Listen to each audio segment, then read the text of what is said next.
तत्पदं दर्शितं तस्मै श्रीगुरुवे नमः। नमो नमो सद्गुरु नमो जासमको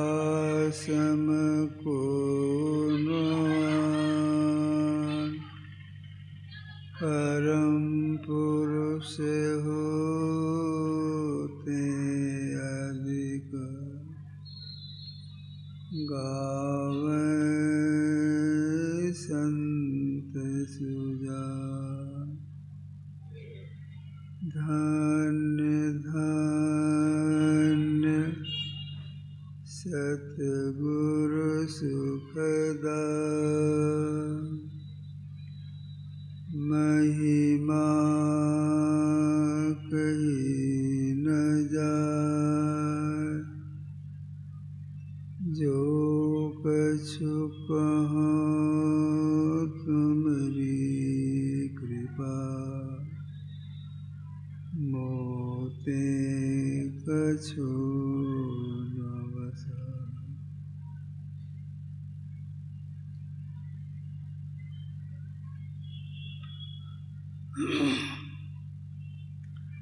मुद मंगलमय साधु समाजे धर्म प्रेमी सज्जनों माताओं एवं बहनों,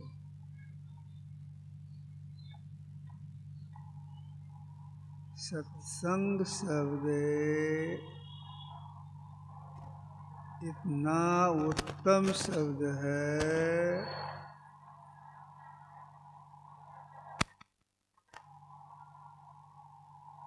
केवल सत्संग शब्द सुनने से क्या हो गया।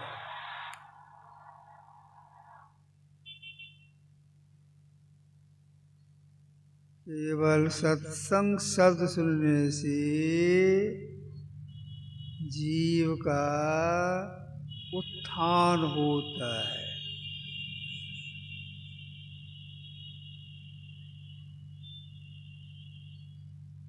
पौराणिक कथा है। एक बार नारद बाबा घूमते घामते भगवान विष्णु के दरबार में पहुंच गए। देखते क्या है, भगवान विष्णु आधी आंख बंद आधी आंख खोल करके आसन लगा करके बैठे हैं। अब कहीं भी देखेंगे भगवान विष्णु के फोटो को या उनकी मूर्ति को तो आधा आंख बंद आधा आंख खुला दिखाई पड़ेगा। वॉइस कम कीजिए।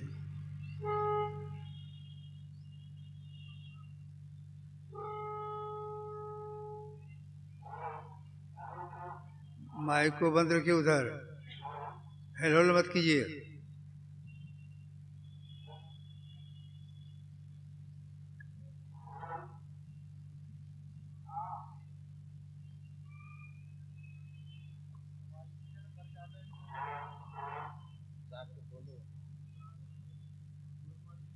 जब तक हम बोलते रहेंगे अनाउंस नहीं करेंगे, हेलो नहीं करेंगे।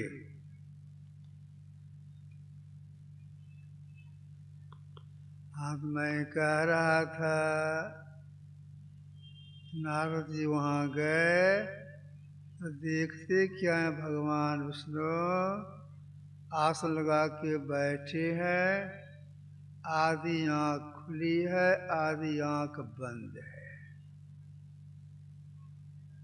नारद जी गए, प्रणाम किए और सामने में खड़ी हो गए। उधर भगवान उसे चुपचाप बैठे हैं। किसी बड़े आदमी के पास जाएं, पूज्यनों के पास जाएं, प्रणाम करें और वे कुछ नहीं बोले तो सामने में या बगल में चुपचाप खड़ा रहना चाहिए। उनकी आज्ञा हो जाए बैठिए तो प्रणाम करके जहाँ जगह मिले वहाँ बैठ जाना चाहिए। सोच समझ के बैठना चाहिए कहाँ बैठना है। गुरु महाराज की बात हमको सुना रहे थे। गुरु महाराज बोले कि हम गए मुरादाबाद बाबा साहब के दर्शन करने। जब सत्संग करने का समय आया बाबा साहब बोले सुनो, सत्संग में चूतड़ बचा के बैठना। अब भाई इस बात को समझ नहीं सके तो वहाँ के जो पुराने सत्संगी थे उनसे पूछे, धीरे से पूछे।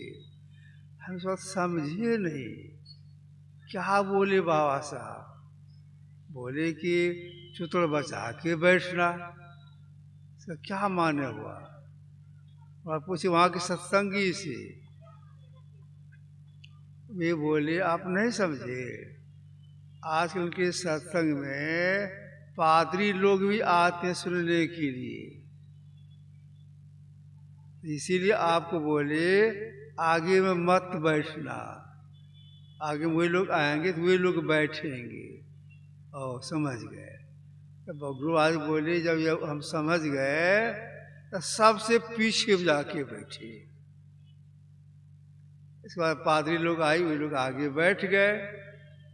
यही नारद बाबा जब गए चुपचाप खड़े हैं, अब भगवान विष्णु चुपचाप बैठे हैं। कुछ देर के बाद भगवान विष्णु पूरी आंख खोलते हुए बोलते नारद जी, अरे भाई कब आना हुआ। नारद जी बोलते हैं भगवान हम तो बहुत देर से खड़े हैं, आपकी आँखी आधी आंख बंद थी आधी आंख खुली थी, फिर आपको देखे क्यों नहीं। नारद जी हम अपने आत्म स्वरूप में लीन थे, इसलिए आपको नहीं देख पाया। अच्छा अब बैठिए। नारद जी प्रणाम करके बैठ गए। तब हाथ जोड़ते कहती हैं कि भगवान आपकी आधी आंख बंद थी आधी आंख खुली थी, अब वो नहीं देख सके इसलिए कि आप आत्मस्वरूप में लीन थे। तो आत्मस्वरूप लीन होने की प्रेरणा कहाँ से मिलती है यह हमको कहिए। भगवान विष्णु बोले नारद जी आत्मस्वरूप लीन होने की प्रेरणा सत्संग से प्राप्त होता है। तो भगवान इतनी महिमा है। हाँ इतनी महिमा है। सत्संग शब्द कितनी महिमा है, बहुत महिमा है। भगवान जब इतनी महिमा है तो सत्संग की कितनी महिमा है कुछ हमको समझाइए।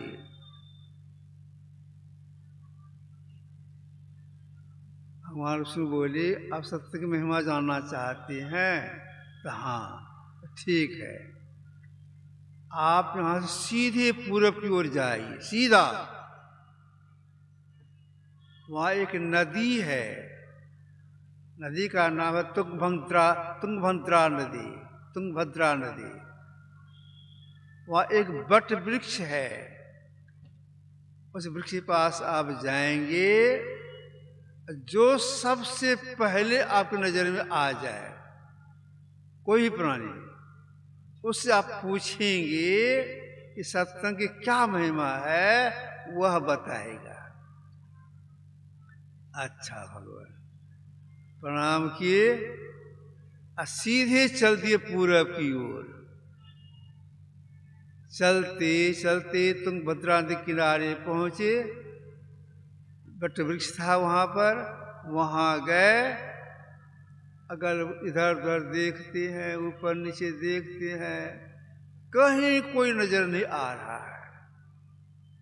किससे पूछेंगे? थोड़ी देर के बाद तो क्या देखते हैं, वृक्ष के जड़ से एक कीड़ा निकला। कीड़ा ऊपर कुछ जाने लग गया, वृक्ष पर चढ़ने लग गया। राजे सोचते हैं, भगवान विष्णु बोलते जिसको पहले देखिएगा उसे पूछिएगा। पहले तो कीड़ा को देखा, इसी से पूछे जरा देखते हैं। ये तो सब भाषा जानते थे, बोलते भी थे। तो राजे पूछ उस कीड़ा से, कहो जी सत्संग की क्या महिमा है? जैसे कहा सत्संग की क्या महिमा है, जो कीड़ा मजा से ऊपर चढ़ रहा था मर गया, भट से नीचे गिर गया, तो मर गया। अब बोलेगा कौन? वहां से वे चल दिए। अरे भगवान विष्णु के पास, भगवान मैं वहीं से आ रहा हूं। बहुत देर के बाद वृक्ष जड़ से कीड़ा निकला, उससे मैं पूछा। जैसे मैं पूछा सत्संग क्या महिमा है, वो तो मर गया, बोला कुछ नहीं। अच्छा कोई बात नहीं, कल फिर वहीं जाइएगा, उसी वृक्ष के पास में जो सबसे पहले नजर में आवे उससे पूछिएगा, वो बताएगा।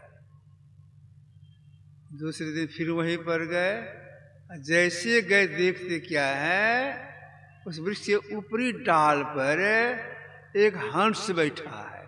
और आज तो विलंब नहीं लगा, हंस बैठा है, सिर को ऊपर किए पूछते हैं, कहो जी सत्संग की क्या महिमा है? जैसे बोले सत्संग की क्या महिमा है, हंस की मृत्यु हो गई, हंस भट से नीचे गिर गया। अरे यह भी मर ही गया, बोला कुछ नहीं। आए भगवान विष्णु के पास, भगवान वहीं से आ रहा हूं। जैसे गया वहां देखा हंस बैठा हुआ है डाल पर। जैसे पूछा मर गया, नीचे भट से गिर गया, कुछ बोला नहीं। अच्छा कोई बात नहीं, अब कल आप जाइए फलाने गांव में, गांव के बाहर ग्वाला का घर गौशाला है, कई गायें उसको है। एक गाय आज बच्चा देगी रात में, उस बच्चे से आप पूछिएगा, वह बताएगा। अच्छा भगवान। फिर तीसरे दिन उस गांव में गए, गांव के बाहर गए, सही में गौशाला है, वहां कोई आदमी है नहीं, केवल गाय है। एक बच्चा गाय के पास में खड़ा, बछड़ा, और गाय उसको चाट रही है। नारद जी पूछे उस बछड़ा से, कहो जी सत्संग की क्या महिमा है? जैसे सत्संग क्या महिमा है, बछड़ा गिरा, उनकी मृत्यु हो गई। जब मर गया तो महाराज वहां से भाग गए, आए नारद बाबा के पास। का भगवान संजोग अच्छा था, गाय वाला नहीं था। जैसे मैं पूछा कोई सत्संग क्या महिमा, वो बछड़ा मर गया, अगर गाय वाला रहा तो हमसे झगड़ा करता। वो कुछ बोला नहीं, कोई बात नहीं।